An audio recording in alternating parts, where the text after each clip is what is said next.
తెలంగాణలో కాంగ్రెస్ అధికారంలోకి వచ్చాక తొలి విడతగా ప్రకటించిన నామినేటెడ్ పదవుల కాలం ముగిసిపోయింది. వారాలు గడుస్తున్నా రెన్యువల్స్ కాకపోవడంతో తాజా మాజీలు మళ్లీ తమకే దక్కారని ఢిల్లీ దాకా పైరవీలు చేస్తుంటే, ఎన్నో ఏళ్లుగా పార్టీ కోసం కష్టపడ్డ వాళ్లు మాత్రం మాకెప్పుడు అవకాశం ఇస్తారంటూ అధిష్టానంపై తీవ్రమైన ఒత్తిడి తెస్తున్నారు. ఒకేసారి 37 నామినేటెడ్ కార్పొరేషన్ పీఠాలు ఖాళీ కావడంతో గాంధీ భవన్ దగ్గర నేతల లోబయింగ్ పీక్స్ కు చేరింది. అసలు సీఎం రేవంత్ రెడ్డి మైండ్ లో ఉన్న ఆ పెండింగ్ ప్లాన్ ఏంటి? ఎవరికి రెన్యువల్ చేస్తారు, ఎవరికి చెక్ పెడతారు? ఈ స్టోరీలో చూద్దాం. తెలంగాణలో కాంగ్రెస్ పార్టీ అధికారంలోకి వచ్చిన కొత్తలో అసంతృప్తులను బుజ్జగించడంతో పాటు అసెంబ్లీ, పార్లమెంటు ఎన్నికల్లో పార్టీ విజయం కోసం తీవ్రంగా కష్టపడ్డ నేతలను గుర్తించి భారీ స్థాయిలో నామినేటెడ్ పదవులను కట్టబెట్టింది.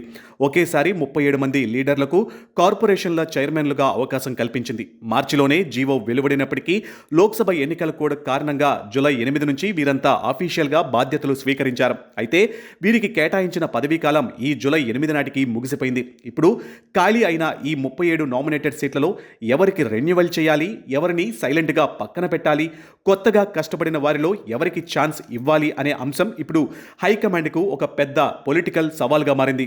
ఈసారి కంప్లీట్గా నాయకుల పనితీరు ఆధారంగానే నియామకాలు జరపాలని సీఎం రేవంత్ రెడ్డి భావిస్తున్నారు.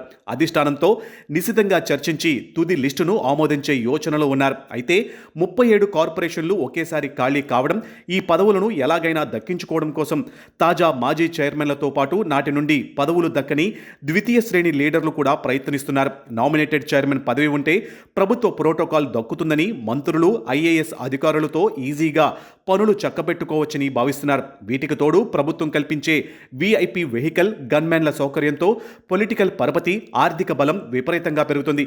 ఈ కారణాలతో ఒక్కో చైర్మన్ పదవి కోసం ఏకంగా 10 నుండి 12 మంది దాకా సీనియర్లు పోటీ పడుతూ ఉండడం గాంధీ భవన్లో రచ్చలేపుతుంది. ముఖ్యంగా TGIIC, RTC, civil supplies corporation కోసం భీకరమైన పోటీ నడుస్తుంది. చైర్మన్ పదవులను దక్కించుకోవాలని టార్గెట్గా పెట్టుకున్న లీడర్లు పెద్ద ఎత్తున పైరవీలు చేస్తున్నారు. తమ జిల్లాకు చెందిన మంత్రులతో పాటు జిల్లా ఇన్ఛార్జి మంత్రుల మనస్సు గెలుచుకునేందుకు తంటాలు పడుతున్నారు. కొందరు నేరుగా సీఎం రేవంత్ రెడ్డిని కలిసేందుకు విశ్వ ప్రయత్నాలు చేస్తూ ఉండగా, మరికొందరు ఏకంగా ఢిల్లీ స్థాయిలో లాబియింగ్ చేస్తున్నట్లు పార్టీలో చర్చ నడుస్తుంది. పార్టీ ఇన్ఛార్జి మీనాక్షి నటరాజన్, ఏఐసీసీలోని కీలక నేతలు మల్లికార్జున ఖర్గే, కేసీ వేణుగోపాల్ దగ్గరకు వెళ్లి పదవి ఇప్పించాలని ప్రాధేయపడుతున్నట్లు తెలుస్తుంది.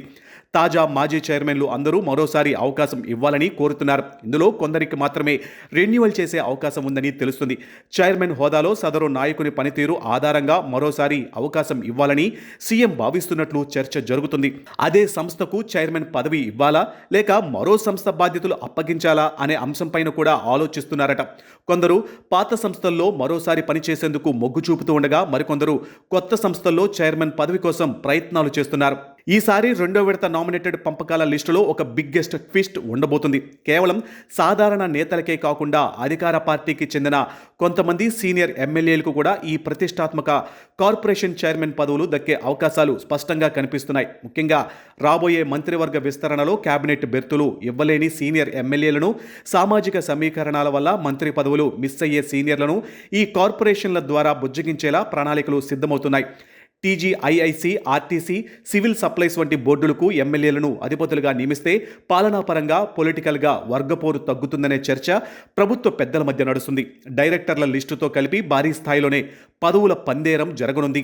అయితే ఈ నామినేటెడ్ పదవుల అఫీషియల్ ప్రకటన రావడానికి మరికొంత సమయం పట్టేలా ఉంది. ముందుగా కేబినెట్ విస్తరణను పూర్తి చేసి అందులో పదవులు రాని సీనియర్ల నుంచి వచ్చే అసమ్మతిని, తిరుగుబాట్లను ఈ కార్పొరేషన్ చైర్మన్ పీఠాల ద్వారా చల్లార్చాలనేదే సీఎం రేవంత్ నయా మాస్టర్ ప్లాన్గా కనిపిస్తుంది. అన్నీ కుదిరితే రాబోయే రోజుల్లో కేడర్లో జోష్ నింపేలా ఈ భారీ నియామకాల లిస్ట్ బయటకు రానుంది. మొత్తానికి తెలంగాణ కాంగ్రెస్లో రేగిన ఈ నామినేటెడ్ పదవుల చిచ్చు హస్తం కోటలో తీవ్ర ఉత్కంఠ రేపుతుంది. మరి ఈ 37 పీఠాల్లో ఎంతమంది తాజా మాజీలకు రెన్యువల్ దక్కుతుంది?